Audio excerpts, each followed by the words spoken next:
Break के बाद एक बार फिर से आप सभी का स्वागत है हमारे बेहद ही खास कार्यक्रम स्पॉटलाइट में और मैं हूं आपके साथ उपेंद्र कौर।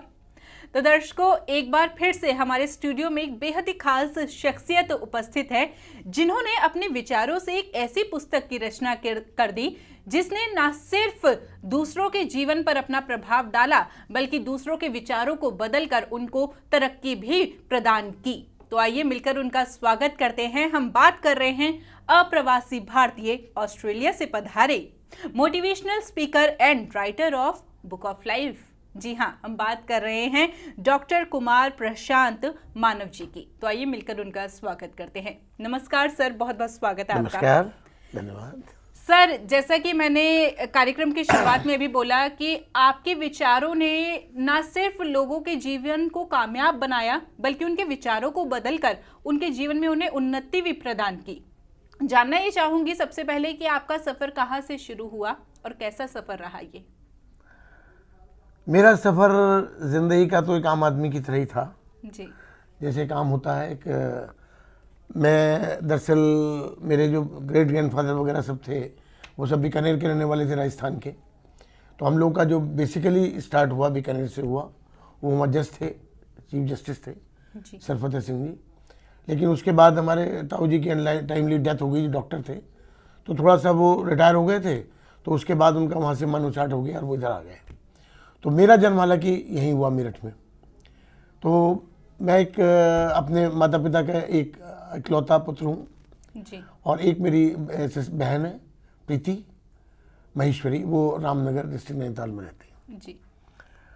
छोटा सा परिवार था और इस परिवार में हम बच्चे की जिस तरह से बच्चे का लालन पालन होता है उस तरह हमारा हुआ।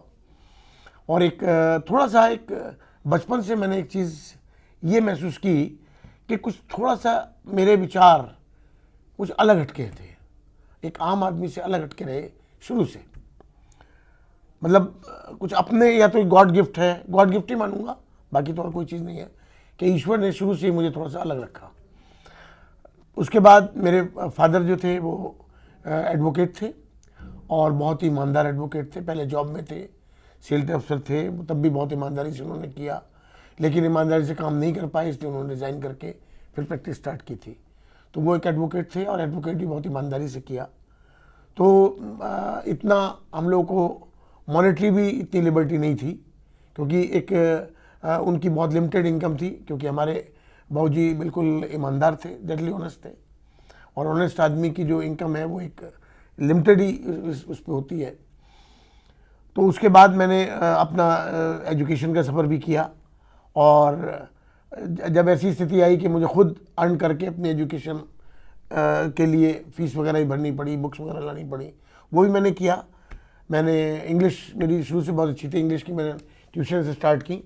तो उसके बाद मैंने धीरे धीरे अपना पढ़ाई चालू रखी। मैंने ग्रेजुएशन किया, फिर लॉ किया, आगे इस तरह से। फिर उसके बाद मैंने वकालत शुरू की और वकालत मैंने जो शुरू की वो बहुत सीनियर एडवोकेट थे, SP Garg advocate, income tax के बहुत सीनियर एडवोकेट थे, उनके अंडर मैंने वकालत शुरू की। और 1972 में मैंने स्टार्ट किया था और 75 में मैंने अपनी ओन एडवोकेट में बना और मैंने अपनी ओन वकालत स्टार्ट की। मैंने भी बहुत ईमानदारी से काम किया, लेकिन यह है कि मैंने कानून की, सबसे पहले मैंने देखा कि आपको कहीं कुछ भी काम करना है तो पहले उसके अंदर महारत हासिल करनी होगी, आपको उसके अंदर कुछ स्पेशलिटी लानी होगी, तभी वो चीज़ आगे आपकी क्योंकि कोई भी चीज़ में जब तक खुशबू पैदा नहीं होगी तब तक आप उसको सुगंधित नहीं कर सकते वातावरण को। तो उसको सुगंधित करने के लिए आपने अपने अंदर खुशबू पैदा करनी होगी। इसी उससे मैंने उद्देश्य से वकालत मेरी बहुत चली, बहुत अच्छा सफ़र रहा ज़िंदगी का। लेकिन उसके बाद कुछ ऐसे सरकमस्टांसेस हुए कि मेरा सबसे बड़ा वाला बेटा विदेश की उसको थी लगन कि विदेश जाऊंगा, वो ऑस्ट्रेलिया सेटल हो गया 2003 में, करीब 20 साल हो गए उसको गए हुए, गौरव गोयल। उसके बाद बीच वाला बेटा भी गौरांग गोयल, वो भी ऑस्ट्रेलिया ही, उसको उन्होंने बुला लिया बड़े बेटे ने, वो भी वहीं चला गया। फिर तीसरा वाला बेटा जो इंजीनियर था, इंजीनियरिंग की थी उसने बेंगलोर से, और बेंगलोर में उसने जॉब किया, तो उसको भी फिर PR मिल गया ऑस्ट्रेलिया से और वो भी ऑस्ट्रेलिया सेटल हो गया। इस तरह पूरा परिवार मेरा ऑस्ट्रेलिया सेटल हो गया। तो हमारा लगातार बराबर आना जाना रहा। हर साल हम जाते थे 3 महीने के लिए, क्योंकि हमारे यहाँ मदर फादर थे, पेरेंट थे, ओल्ड एजेस थे, उनको ज़्यादा हम छोड़ नहीं सकते थे, इसलिए हम जाया करते थे। क्योंकि मेरा कुछ ज़िंदगी का उसूल है कि रिलेशंस को मेंटेन करने के लिए हमें हर रिलेशन की इम्पॉर्टेंस को बना के, उसको देख के उसको चलना पड़ता है, तभी वो रिलेशन मेंटेन रहता है। अब बच्चे जिनके विदेश चले जाते हैं और वो 10-10, 20-20 साल में एक बार भी विदेश नहीं जाते बच्चों के पास, तो धीरे धीरे वो बच्चों से अलग होते जाते हैं। तो ये मैंने पहले से ही मेरी सोच थी कि बच्चे भले ही विदेश में जाएं, लेकिन उनको मैं अकेला नहीं छोड़ूंगा। तो हर साल हम लोग जो है जाया करते थे ऑस्ट्रेलिया। 2006 से हम रेगुलर जा रहे हैं हर साल।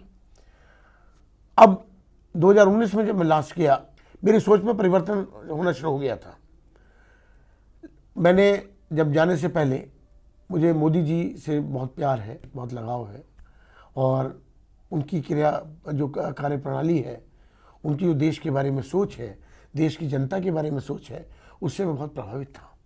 उसकी वजह से, अब उनके प्यार की वजह से, अगाध श्रद्धा की वजह से मैंने अपने खून से उनको लेटर लिखा। ये मैंने लेटर लिखा था 6 अप्रैल 2019 को, और वो खून से लेटर लिखा। और उसके बाद चूँकि मैं विदेश में रहा हूँ, तो मैंने विदेश और इंडिया का एक कंपैरिजन किया कि हमारा इंडिया पिछड़ा क्यों है, इसमें क्या कमी है कि हम इसको आगे ला सकते हैं। तो वो सब चीज़ें मैंने करीब 10 पेज का लेटर उसके साथ, जो खून से लेटर लिखा हुआ था, उसके साथ करीब 10 पेज का लेटर और एनक्लोज करके मैं प्रधानमंत्री कार्यालय में पर्सनली देके आया 23 अप्रैल 2019 को। उसमें मैंने लिखा भी था मोदी जी को कि ये उस टाइम इलेक्शन होने वाले थे, मुझे याद है मई 2019 में इलेक्शन थे, तो इलेक्शन कैंपेन चल रहे थे। तो मैंने उसमें लिखा भी था मोदी जी को कि दुनिया की कोई ताकत आपको हरा नहीं सकती, और 100, ये मेरी आत्मा की आवाज़ थी जो मैंने लिखी थी, और 100% आप फुल मेजोरिटी से आएंगे, दोबारा प्राइम मिनिस्टर बनेंगे।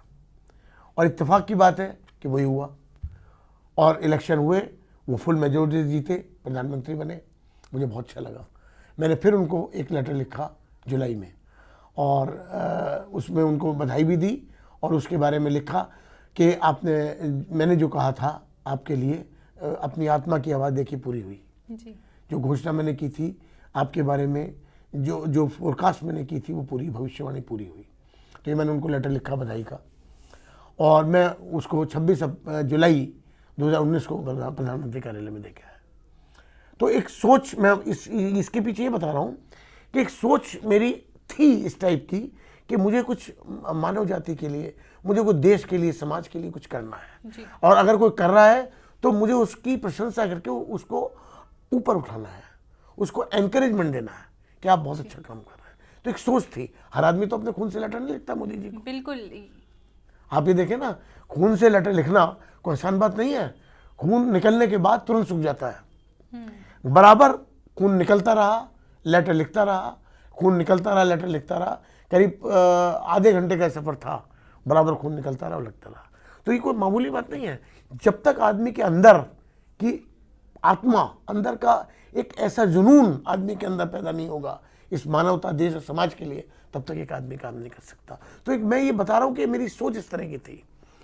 उसके बाद 2019 में मैं ऑस्ट्रेलिया चला गया, 14 अगस्त 2019 को। मैं 6 महीने के लिए गया था, लेकिन मेरे पेरेंट्स की डेथ हो चुकी थी। पहले मेरे फादर की डेथ हुई थी 94 साल की उम्र में, और मेरी मदर की डेथ हुई थी करीब 87 साल की उम्र में, 87 में। तो काफ़ी अच्छी एज उन्होंने ली और वो गए। तो उसके बाद हम लोग यहाँ से फ्री हो गए थे।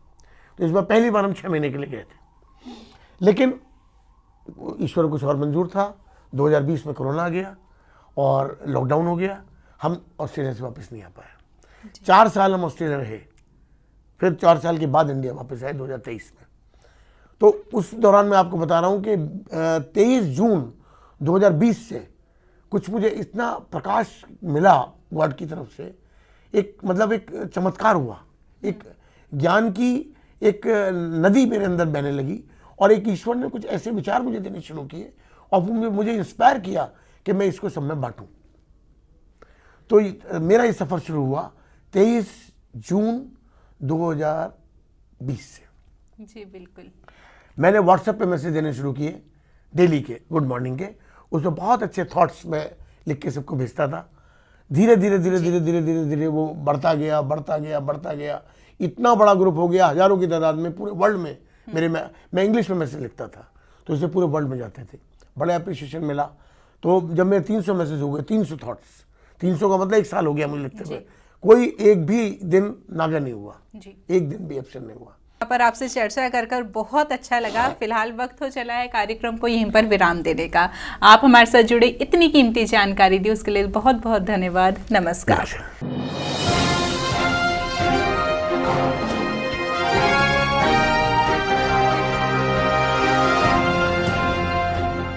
आप हमारे संतवाणी चैनल को सब्सक्राइब करें, वीडियो को लाइक करें, शेयर करें और हाँ, बेल आइकन पर क्लिक करना बिल्कुल ना भूलें ताकि हमारी किसी भी वीडियो की सूचना सबसे पहले आपको मिले।